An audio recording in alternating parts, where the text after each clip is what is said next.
still pretty good offensively. What do you see from Cincinnati? Yeah, very same offense as last year. And I don't think we realized at the time we knew Desmond Ritter and Jerome Ford and I think Alec Pierce were really good players, and I think they're doing a pretty good job on Sundays too. But and the supporting cast they had around them is now the main guys, and they're doing a really good job. And still a very similar offense that you saw a year ago. Brian's doing a really good job operating the offense. He's got a live arm. I mean, he threw for over 3,000 yards last year where he was at, and the tailbacks have all played. They're experienced guys. They're not rookies. The tight ends, I thought a year ago they were probably as good as anybody in the country. The same guys, Josh Wiley and those guys there. And that wide out, they got real speed out there. Number 1, Trey Tucker, I think we saw that 2 years ago when we were up there. 21, I think he caught the first ball in his last year across the middle there, and he's a really good player. I think he was honorable mention for Player of the Week in the conference last week. And they're both 10-4, 100-meter guys. So you got to know where they're at, know what they're capable of, and then into the boundary, whether it's 84 or 20, both of them are playmakers over there. And O-line's just the same guys as up front last year. So we got to make sure we just take care of us and really focus on what we do and how we do things, how we approach the game. I think first and foremost, we're going to go stop the run. I think we did that early in the ball game last year. I think late in the game, the fourth quarter, particularly the last drive, a few runs got away from us. But we got to stop the run early. That way, they were probably 50-50, maybe more 60-40 pass run.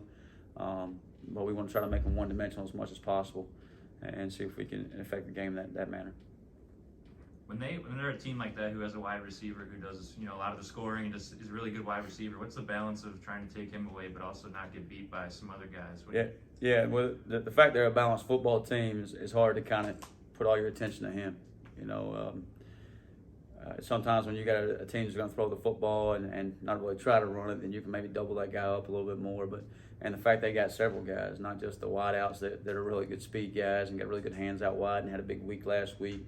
But the tight end, Josh Wiley, I think is, a special player too. I think he's maybe the all-time leading or as many touchdowns for a tight end in a long time up there. So he's got some pretty big numbers. And the tailbacks, I mean, they had a 76-yard run against SMU, broke that game open. The USF game, the run that put that away was about 40 yards out, so they can park it from everywhere. So you got to make sure that you're balanced, and that's what they do. That's what good football teams do. Is they don't have one or two weapons; they got several.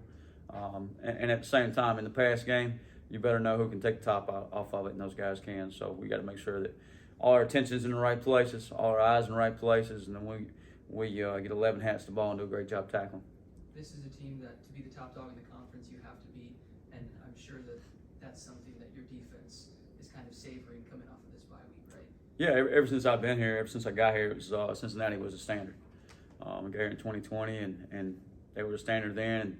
And until somebody knocks them off at home, especially, they'll still be the standard in this conference. And I know they're not, Tulane's officially in first place right now in the conference, but and until Tulane beats Cincinnati, Cincinnati's the standard, and that's kind of what we're looking at, and that's the approach we take.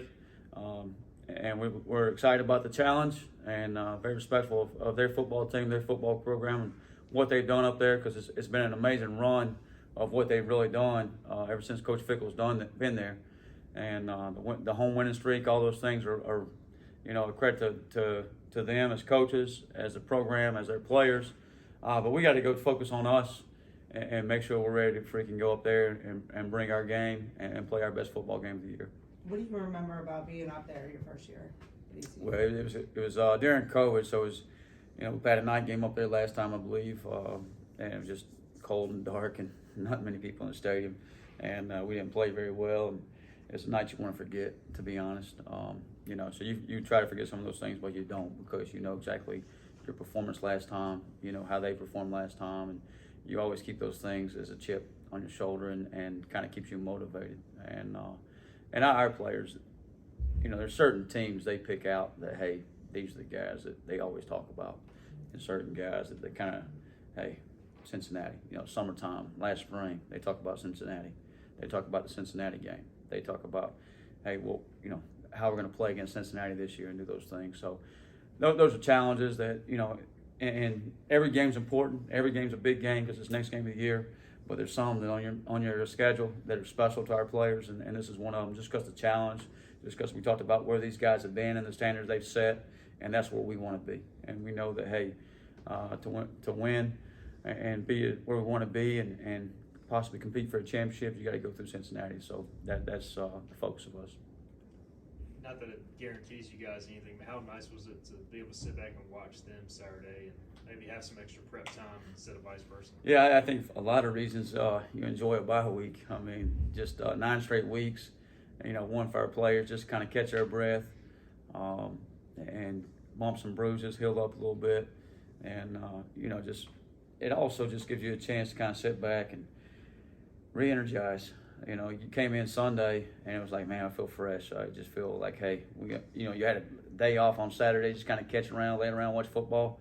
But it felt like you had a week off in some ways. Just come back in and you're ready to go back to work and go back at it. And our guys have been great all week. Just kind of excited to be back out there, and just the effort and enthusiasm they've had, not only in practice but meetings, and just the approach they've had this week has been really special.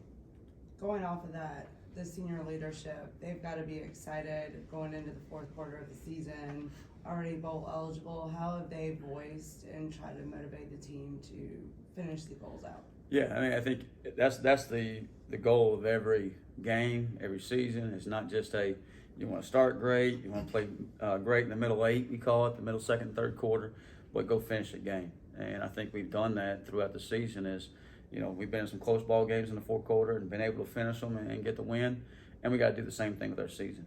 And it's one game at a time, one day at a time, and just hey, every day matters, every rep matters. Be intentional about that rep, be intentional about that meeting, and take that approach to it. And if you'll take that championship mindset, to meetings, to practice, to film study at night, to the classroom, to your daily life, next thing you know, you're living a championship lifestyle, and then you're going to make those things happen on game day.